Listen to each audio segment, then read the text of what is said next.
Okay, let's learn a few minutes about Lulav and esrog. And it's really not important that we should learn all the laws, how they have to look like, because you don't buy it on a Chinese marketplace, you buy it in a Jewish bookstore, and they will tell you what it is. What is important that mamash, you have to have it. Mamash, you have to. And I want you to know, sometimes during the year there come moments when I want to do something, and I say to myself, I don't have the strength. Why didn't you buy a Lulav and esrog? If you would have bought it, you would have had the strength. Because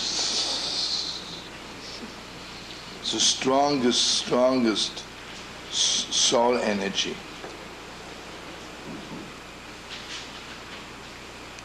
And it's unbelievable. Esrog is mamish engraved in our hearts. But for the esrog, for a beautiful esrog, okay, now let me tell you just one more thing, which is important. The esrog has a shape of the heart. The Lulav has the shape of the spine. Hadassah has the shape of an eye. And the Arove has the shape of lips. Okay, by all the rabbis was very strong, God forbid somebody has a bit spine trouble. You better get yourself a good Lulav this year, right? And it's so, it's not so simple. You see, for us, the physical and the mental and spiritual are three different worlds. It's not true. It's only one world. There's one God and everything is the same, right? If you have a good Lulav, you fix your spine. You have trouble with your eyes, get kosher hadassah, right?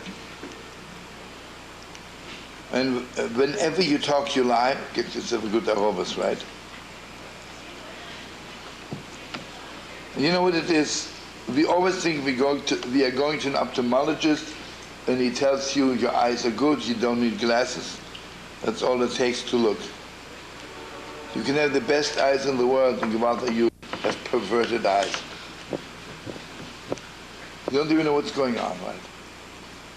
I could swear that 90% of the children of the world, the parents never seen them. Literally never seen them. I don't want to go so far to say that 95% of married couples or husbands never seen the wife and the wife never seen the husband, John, sit down.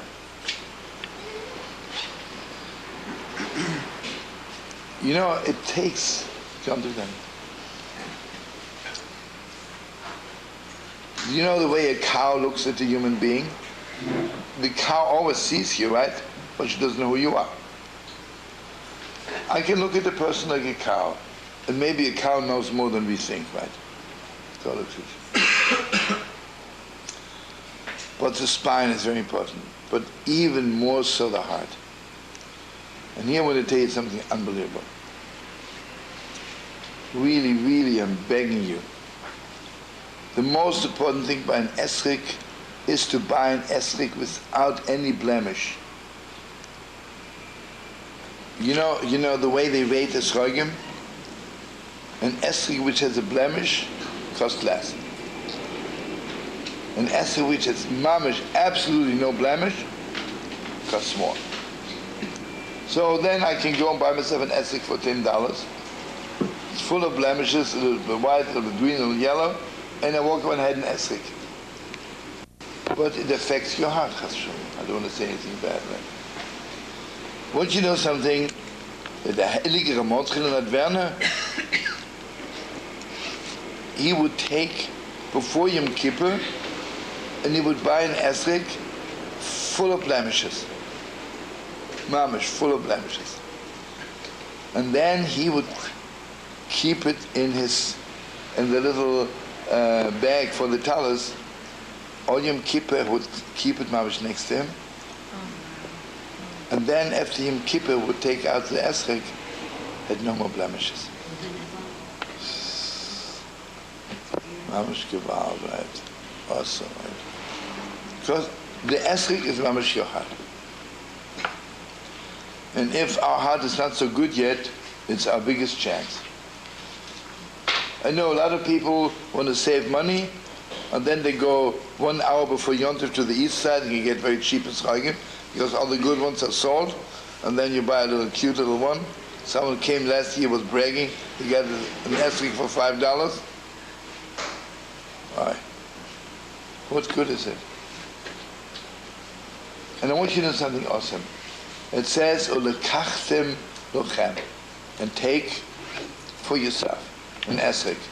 But you know, every word in the Torah is very special. And if you really translate it, it says, "Lekachtem," take it, lochem, for your own good. It's good for you, right? I don't take a vitamin pill in order to save somebody else's life. Not my own life. What do you want to say, Leila? So, not if you're being stingy, but how about if you really can't afford to Leila Gewalt, I'll tell you what you do. So, buy the best esrog you can get, but then I'm sure in Shul there'll be someone who has a Gewalt esrog. So you should bench with that one? Yeah. You know, like by all the big Rebbes, you know, in Bobov or even Lubavitch, the Rebbe benches on this esrog, and then everybody wants to bench on the Rebbe's esrog. Can I ask you something about that? Obviously, the Rebbe's on a different level, but if you lend, let's say, your esrog to somebody who, let's say, mamish, they have a lot of stuff, does it affect you? Because you're saying, on the one hand, this is so personal, this is yours. You know, you give it to somebody who maybe they don't like you, and then they give it back to you, and it's like you don't even realize you're working with something else. But if you would do a mitzvah to give someone a good esrog, Gemara says, when you do a mitzvah, nothing wrong is happening to it.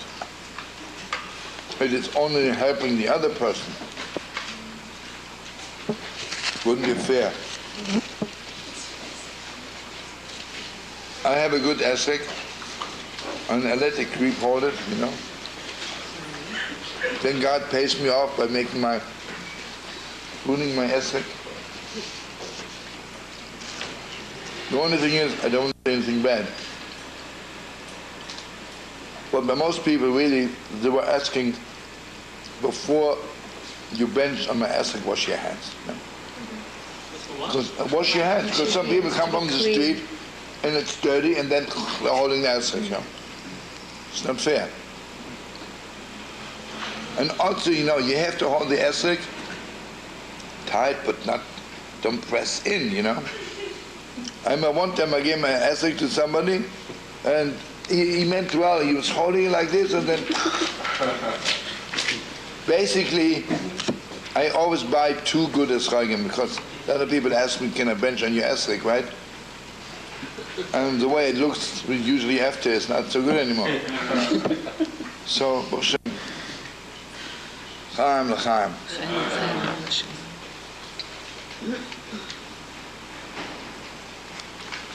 What's the story about those 4 species?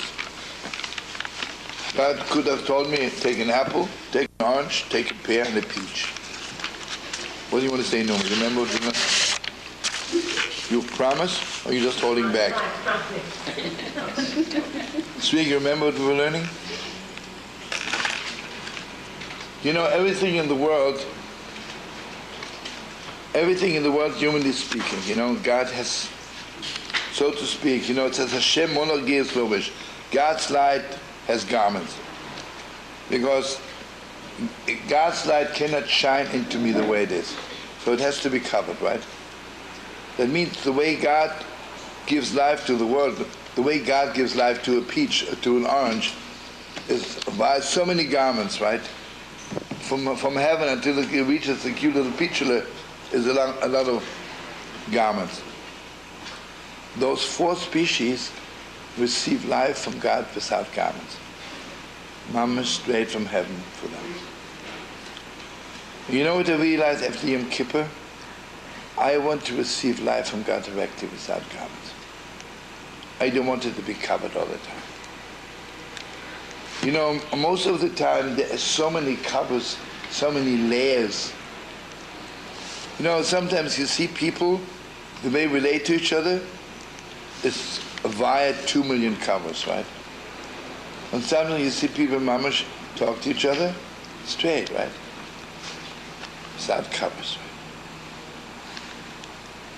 Like the blankets in the Sukkah you were saying? Yeah.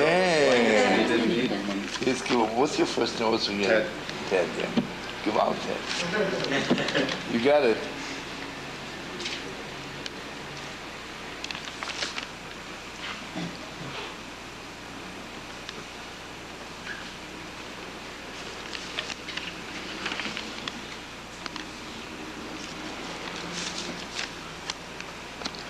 Okay, just one more thing. I hope some of you, most of you, maybe if you can come here, be good, because it's a special art how to shokel the Lulav. And sad enough, in most shuls, a chazan, they should live long and happy, I would pay them off to go to Bermuda. But, like Mama said, they don't know how to shokel. The Mamish don't know. But besides everything else, the first thing is you hold the lulav in your right hand. Because I make the broch over the lulav, because the lulav is the most prominent. And also, if you remember, we're learning it, because basically, Sukkot is a holiday of oneness, right? Oneness with God, oneness between the four species, oneness between everything in the world. And the most oneness is the lulav. Now, the lulav is, how do you say it in good English? How do you say lulav in English? Palm. Palm tree. Palm, you know, the leaves, they're so close to each other. Awesome. You can, in fact, they're so close, there's always two together. Have you ever opened a lulav? It's always two leaves. And you remember learning at the esrik, the oneness of, hey, Brother Sammy. The oneness of the esrik is, if you remember, the esrik is the only fruit which hangs on the tree all year, summer and winter. Means, you know, most fruit can only bear summer. Winter, you get frightened. So, it's mamish one, but lulav is the strongest. So I hold the lulav in my right hand, and then, you know, when you shokel the lulav, you have to hold the esrog and the lulav together. So when you make the blessing, but the moment you hold them together, you're ready to fulfill the mitzvah, basically. So what we do, we hold the lulav in the right hand, we hold the esrog, but we're not putting it together yet. So first you say the blessing, and then you hold it together. And then you shokel it a little bit, and then begins, but then there's something very special. The most special thing in the world is Nanuim. And in case you're not here for Sukkot, I want you to watch me for 1 second. Do me a favor, give me just your lulav for 1 second. But don't take it out, just let me just give them a tape.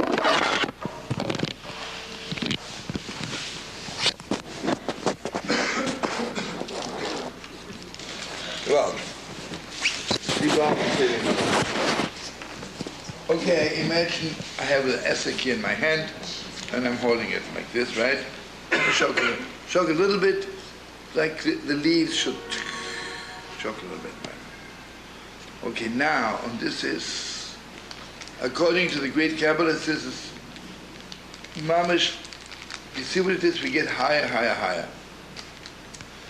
And the high priest, you know, we were learning it, the clouds of glory of the Sukkah is the smoke of the incense in the Holy of Holiest.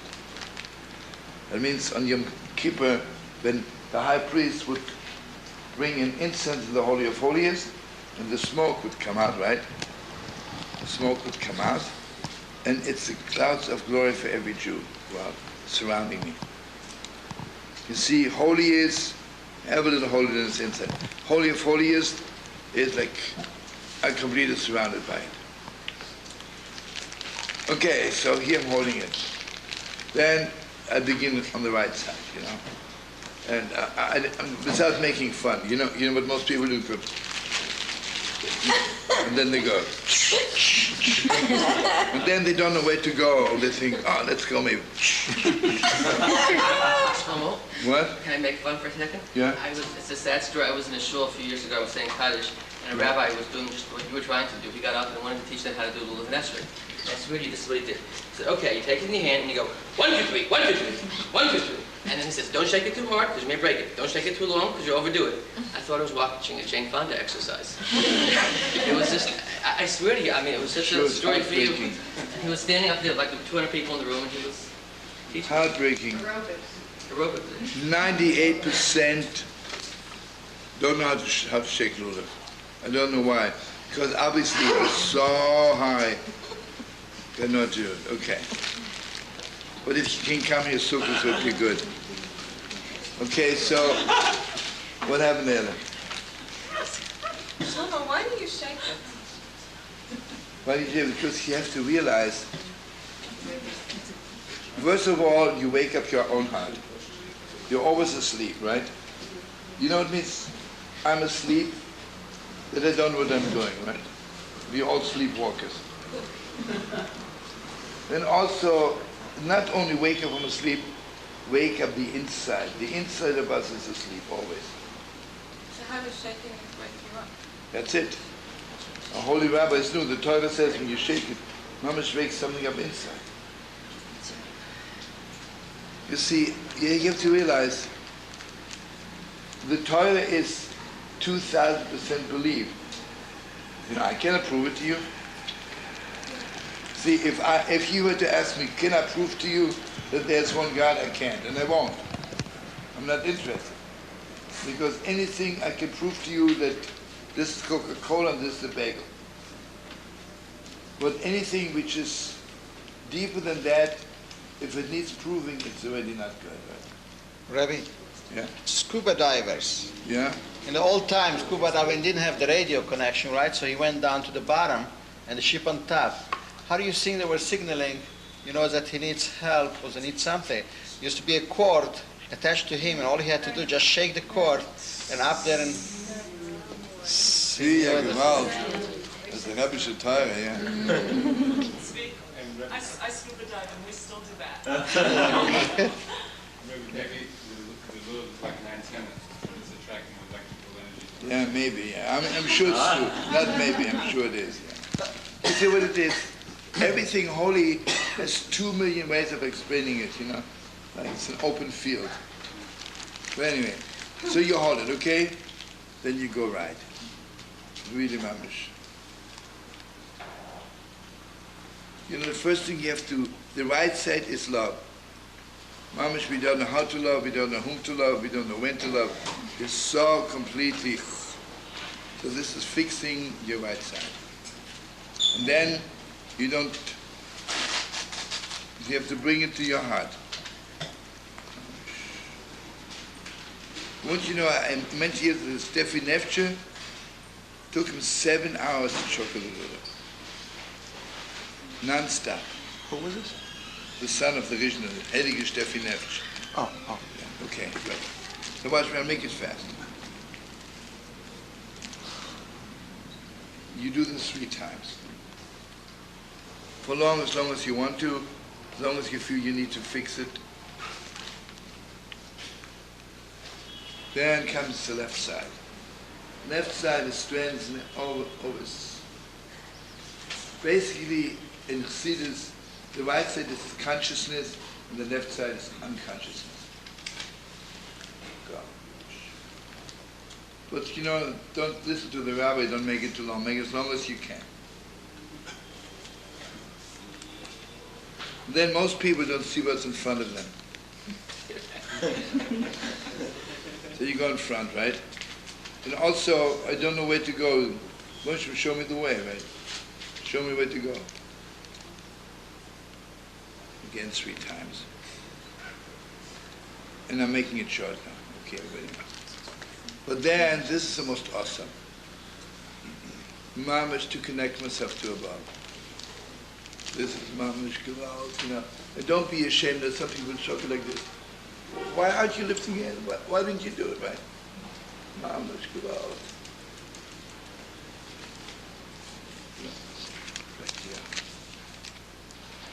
always 3 times.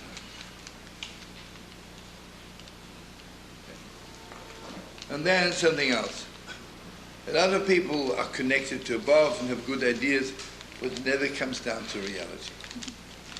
So mamash, in Bob of mamash, the mamash go mamash, he's mamash nearly lying on the floor, right? Mamash down, you know.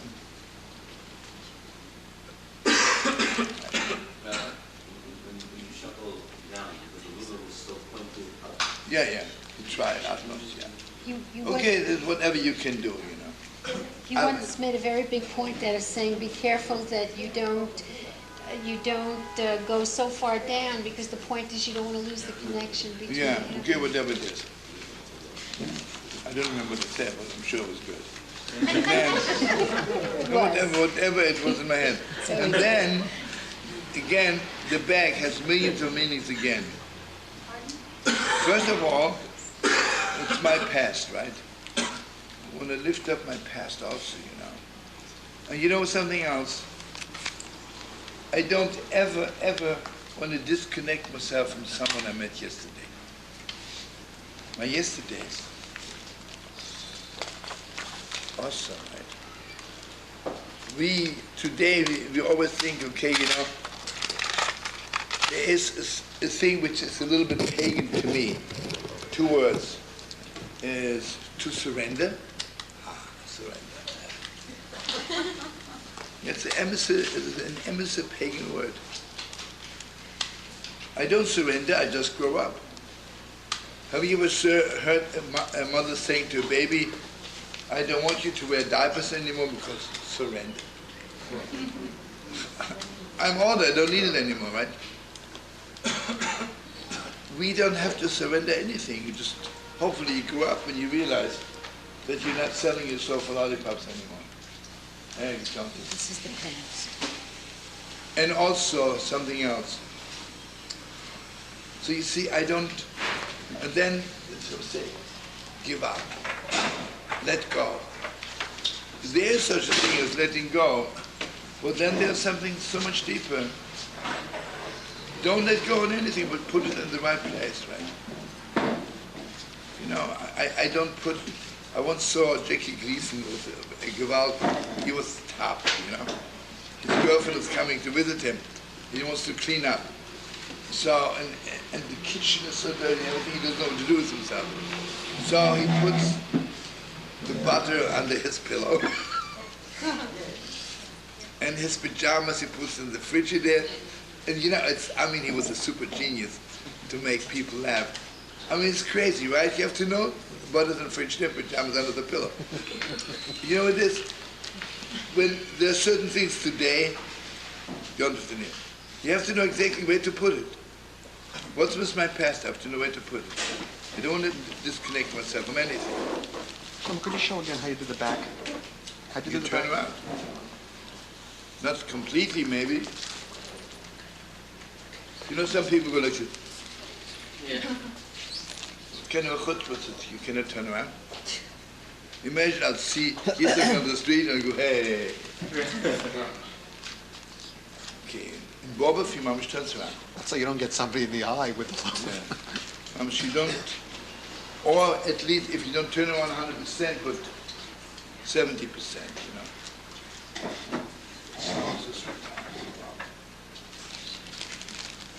Oi. What do you say there? Should you be facing a certain way when you start the Nachman? I'm sorry, what? Should you be facing in a certain direction when you start the Mitzvah, Nachman? right? You always start mitzvah. Let's assume you know where it is.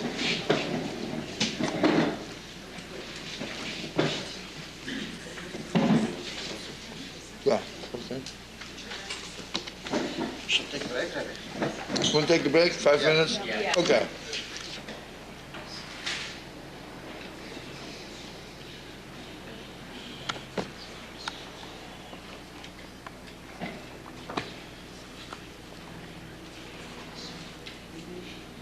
Okay, I guess I don't even have to tell you what to start saying. As much as we have to be careful what we talk about Rosh Hashanah Yom Kippur and the Sukkot you have to be about 2 million times more careful. Because Sukkah is not much like. You know, you don't walk into the holy temple and talk to each other if it's not important.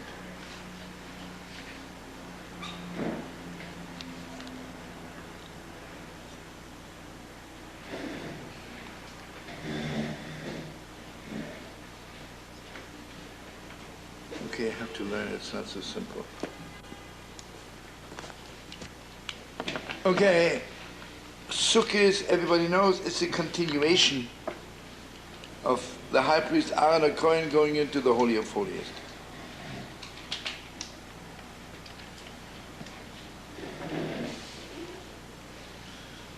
And you know, our days it wouldn't be more beautiful if the Sukkah is really mamish stationary, just to show that I am mamish a Jew forever. Would be beautiful, right? Why is it temporary? Okay, this is so deep. You know that most of us lost our choice. We are so accustomed and to our mistakes. We're so accustomed. Hey brother, how you doing, brother? We are so accustomed in doing. I'm accustomed whenever someone steps on my toes, I blow up. I'm accustomed when dinner is not served 6, I get angry at my wife. If my children talk during the meal, I yell at them. I'm accustomed. Forget it. Can't help it. I'm accustomed being an idiot. So the Ishbitzer says, stationary means that you can't move. The problem is that we can't even move. We want to, but we can't. We're so addicted to it. And it gets so deep into us, we can't even move anymore. And here, I want you to know the Gemara says something very deep. Anything you cannot move is paganism. Kabbalah said deep. What is a pagan god? Nothing wrong with a pagan god. The only thing is the god can't move, right? What is the deepest depths of our belief? You know what praying means? This is the deepest depths. That even if God forbid, decided this person is sick, I can move God. I can move God. Humanly speaking. I mean, it's not, I'm just using words, it's not as simple as it sounds, right? I can move God, right? What are we praying for the Messiah to come? I say, listen, God knows when the Messiah is coming. It means with my prayers, I can move God. It's awesome, right?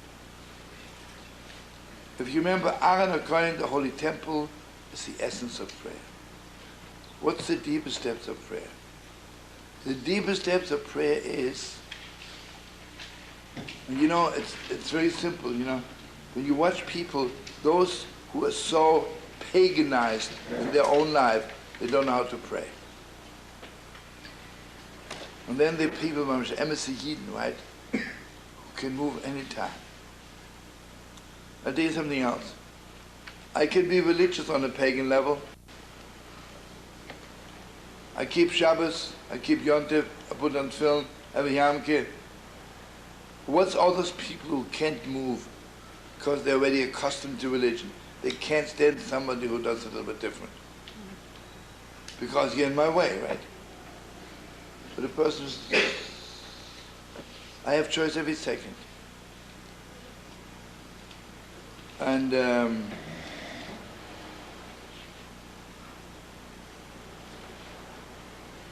I told some of you, you know, like, have you ever seen those big HaShoeivahs, those great rabbis? They are mamish addicted to their honor, you know. When they walk in, you have to get up. Or when you talk to them, you have to talk to them like, not direct, would they, maybe, you know. So, you know, the Gemara says that a person has Torah, he has to be careful with his honor, you know. You can't make yourself a fool. Someone told me, 2 people were walking on the east side, a Rosh Hashiva Was ist hier? And Reb Moshe Feinstein. Reb Moshe Feinstein was like a mamish, the greatest in the world. No, she was okay. And there was a black woman carrying something, and she couldn't make it really. It was heartbreaking. So Reb Moshe says, let's go and help her. So Shiva says, Kovot Torah. You know, it's not in honor of the Torah. So Reb Moshe went by himself and helped her, right? You know what that means? Sure, you have to know exactly when to move and not to move, right?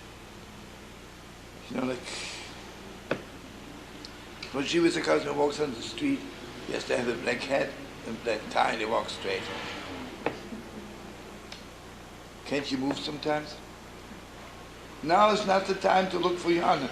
Here's someone who needs your help, right? And I'm just took it as a stupid example. So Nachman says, the Ishmael says, what is Sukkot? Sukkot is Aharon Hakohen, and I'll tell you something, you know, imagine, God forbid, what is the most terrible sickness in the world? God forbid. If a person is paralyzed, right? What is one of the most heartbreaking things in the world, right? Hashem's getting better. If God forbid somebody has polio, right? Like, give out. It never happened to anybody. You must need a good doctor, inside doctor. Right? It says, we are so Yom Kippur, what good is it? God forgave me. But I can't help it. I can't move. So what Aharon Hakohen did in the Holy of Holies, it became temporary again. And temporary is a very bad translation. I can't move, right? I'm completely free again. Well, I'm not addicted to anything anymore. But it has to be real deep, right? Say holy is deep, but Holy of Holies, that it reaches, in order to get you out of you being paralyzed spiritually, has to be the deepest. Mama said deepest. Awesome time. So you hear, friends, it means Sukkot in the deepest way is reaching him is the deepest, right? What's the Beis HaMikdash all about? You know, I can do tshuva all year long, but what can I do? I have an excuse to God. I say, listen, I'm sorry, I couldn't help it. And it's a good excuse. It really is. But what you need is a Holy of Holies. You need Aharon Hakohen.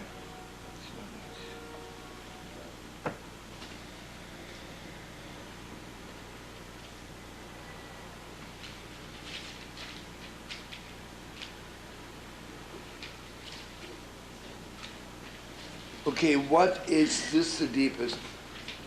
When you open your heart.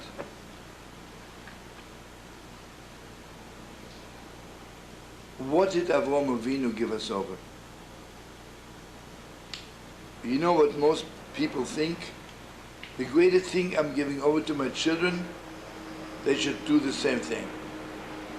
And basically, I really want my children to be the same thing. I want my children to be Jewish, I want my children to be this. But I don't want my children to be, chas v'sholom, stationary Jews who can't move, right?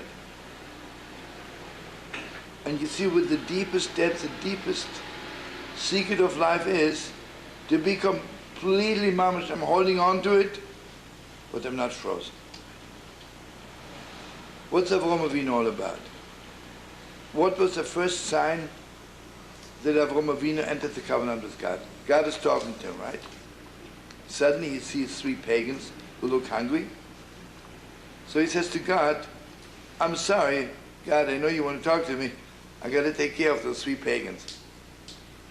Take us, right? Imagine I would have the deepest God revelation. Sitting here. Wow. Should be videoed, right?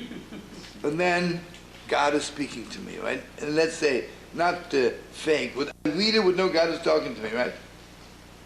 Say, listen, brother, especially a pagan and everything, you know, and it's hot, who cares, you know? Can you switch so fast? Can you suddenly tell God, I'm sorry, God, I have to take care of those three people? Because you have time, they're not. unbelievable flexibility, right?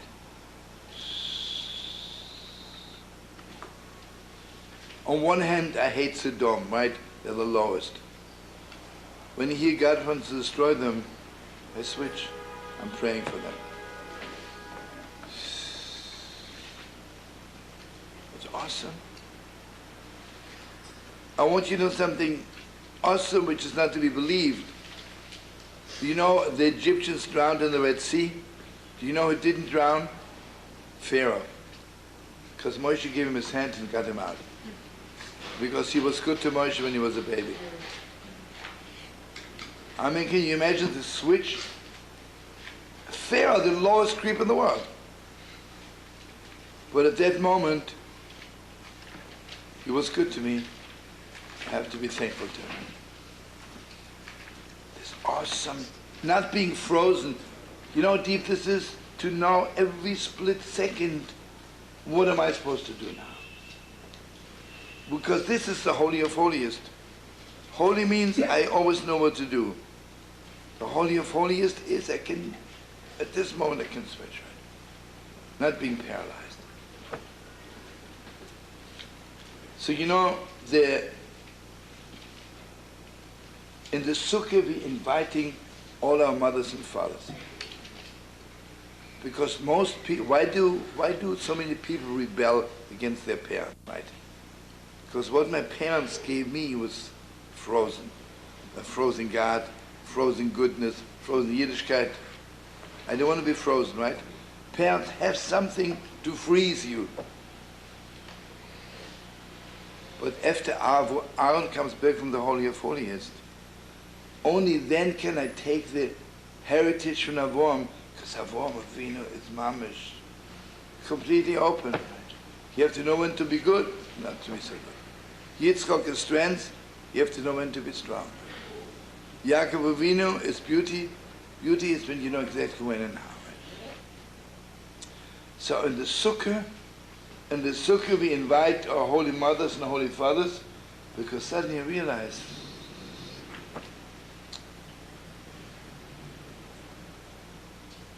you know what it is?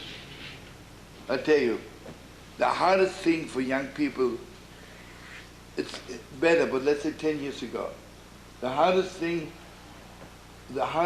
for young people, Jewish young people, was in Germany.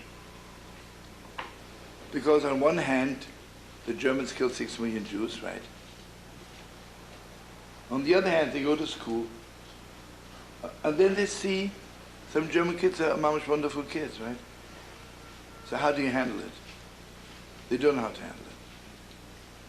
Why? Because their parents, you know, I'll tell you something awesome, without saying anything too bad. It's a long story. I met this whole group, a church group came to my concert, and then they met me again at night, and there I see a Jewish girl is there with them. Her name is Esther. And then someone spoke to her prior. I said, listen, Esther, understand you. You're coming to Israel, you know what else to come to with a church group? You know, it's going to the Eskimos with a French group. I mean, what's going on there? So she says, I'll tell you the truth. My parents are survivors. Never heartbreaking. I'm not judging. My parents told me the essence of Yiddishkeit is to hate Goyim. Never. They don't keep Shabbos, they don't keep Yom Kippur, they keep nothing. And they told her the essence of Yiddishkeit is to hate Goyim. So she says, I didn't know any better, right? They never sent me to a synagogue. They forbid me to have.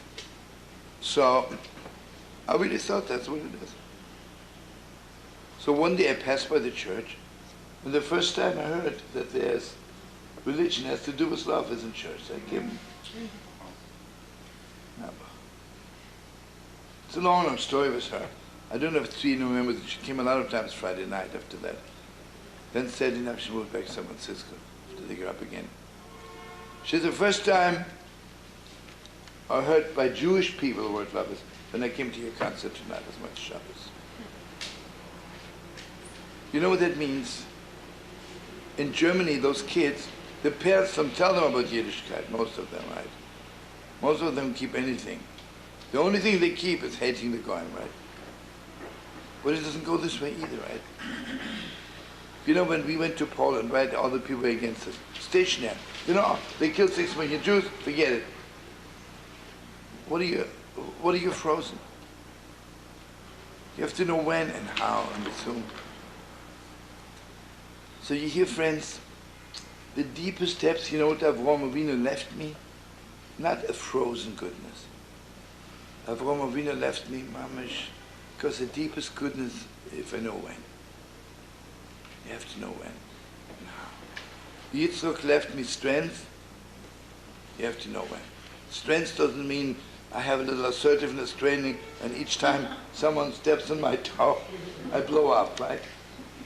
That's what it is. Don't let anybody. You know what Reb Nachman says? What we say in the prayers, let me be like the earth. You know what's so special about the earth? Everybody is stepping on the earth and the earth never blows up. It's anti-assertiveness. But Gewalt, you know how much is growing in the earth? Because they let it. You know what it is? If I'm a small creep, someone steps on me, I blow up. Why doesn't the earth blow up? The earth doesn't blow up because you're not taking anything away from me when you step on me.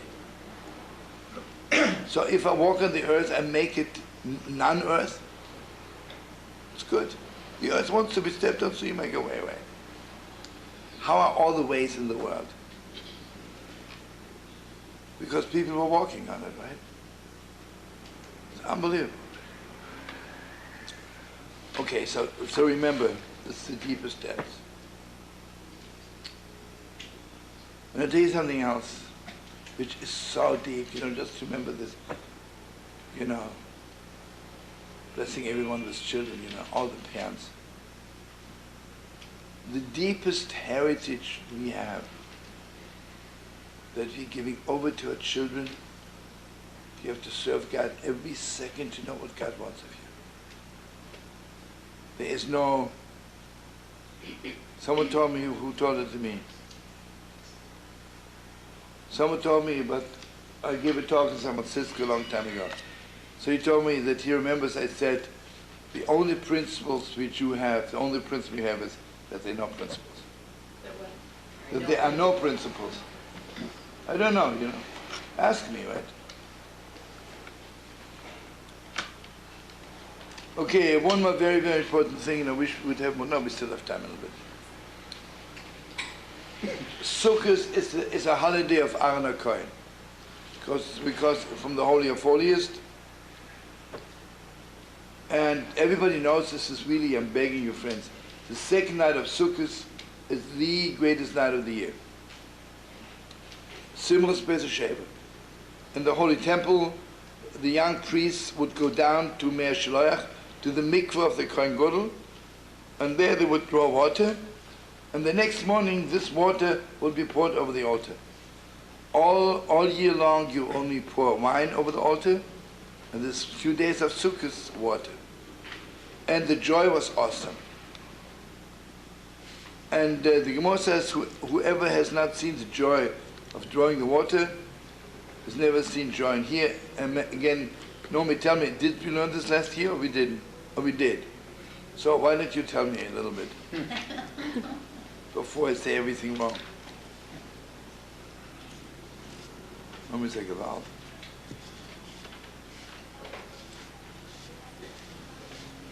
You what?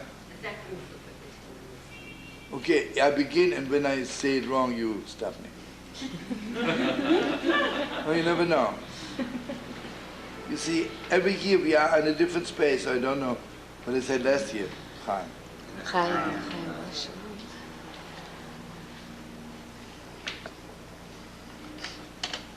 I think we're learning it. First of all, the Israelites asks, whenever there is a Yom Tov, you're supposed to have a feast. But similar to HaShoeivah, the drawing of the water was all night, and there's no mention of a feast. The only thing which the Gemara says that nobody slept. And the Gemara says that we were sleeping on each other's shoulder. And also something awesome. Every Yontif, all the Jews are singing and dancing. Same with the HaShoeivah, only the tzaddikim, only the holy people would dance. It's crazy. And all of Israel would stand and clap hands. And it was the greatest joy in the world. In a nutshell. In a nutshell, that the beginning of the end of the world is, I'm only happy when something good is happening to me. I'm not happy when something good happens to somebody else. Imagine Yitzhak will call me up, hopefully soon, tell me, can you believe it? I bought a number and I won $2 million. Right? Go out, right? So I will say, I'm so happy, right? What will I think inside? God, you have nobody else to give $2 million to Yitzhak? I am first, right? How long is Yitzhak begging you for $2 million a few years? I'm begging you much longer. And God, you know what I would do with $2 million? So he's going to do. Someone will tell me, Tzvi, Gewalt, $100 million. I say, yeah, good, Tzvi, okay, you know, it's all. I'm still first, right? God, you made a mistake. I'm not going to tell Tzvi, I'll smile and say, hey, I'm so happy, right? I mean, take the world. Most people, since their Moshe got engaged, I was first. Why didn't she marry me, right? All the stuff, right? You know what the lowest, what the highest is? If a person can reach the level, mamish, to be happy when something happens to another person. Not to be believed. Huh? No, that's something else. If I'm happy with what I have, this is a high level. We are talking about being happy when something happens to another person, not to me. Maybe that's what she means, chelko. Chelko. Maybe she's interpreting it chelko. Oh, you mean b'chelko, somebody else's? Pretty good. I appoint you chief rabbi of the world. Repeat it, please. It's cute. His portion. Nobody thinks you're wrong. No, b'chelko is to live as his portion means the person. But she says maybe it meant really with somebody else's portion.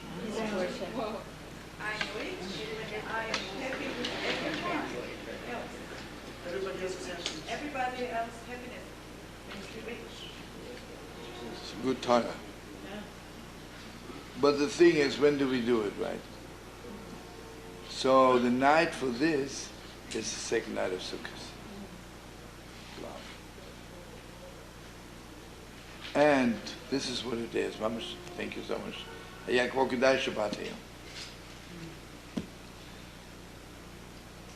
You know what it is? And I have to make it very fast. Imagine we'll hear a voice from heaven. Only the holy people should get up to dance. So who would get up to dance? Nobody.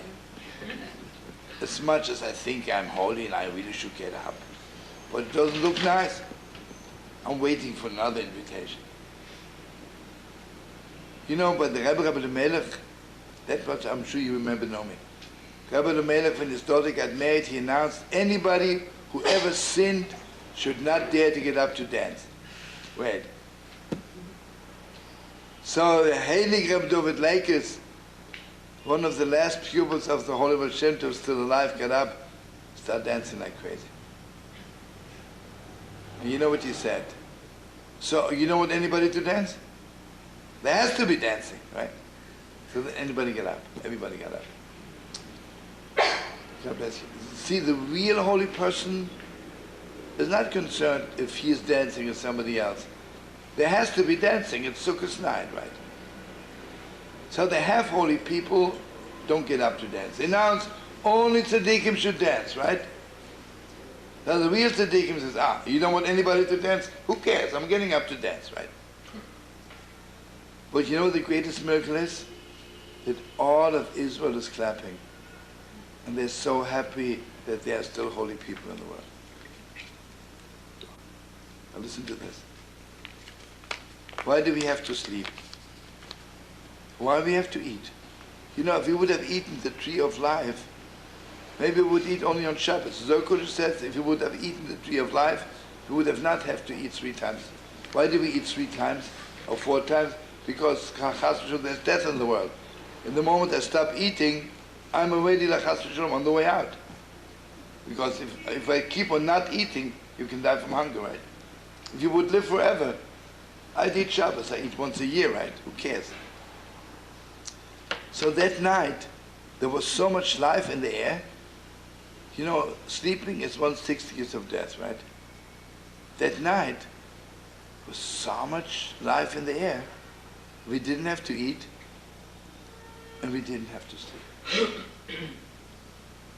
And you see, I want you to know, Eliyahu Hanavi, Elijah the prophet, is in the neshama of Nadav and Avihu, right? Nadav and Avihu, we started getting involved. The Dept are the first ones who walked into the Holy of Holies. That Aharon. What's the Holy of Holiest? You know what death is? Frozen. The more you're alive, the more you can move, right? What's the sign of a living person? It can move, right? So Eliyahu Hanavi is the one who is utmost moving, right? He's moving between heaven and earth, moving from one generation to the other.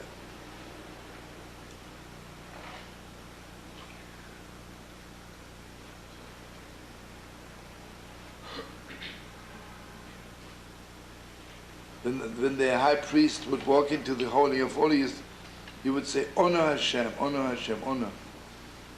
So the Abte says, Honor, Roshstev is Eliyahu, Nadav and Avihu. It's Kabbalah, right? Not so simple.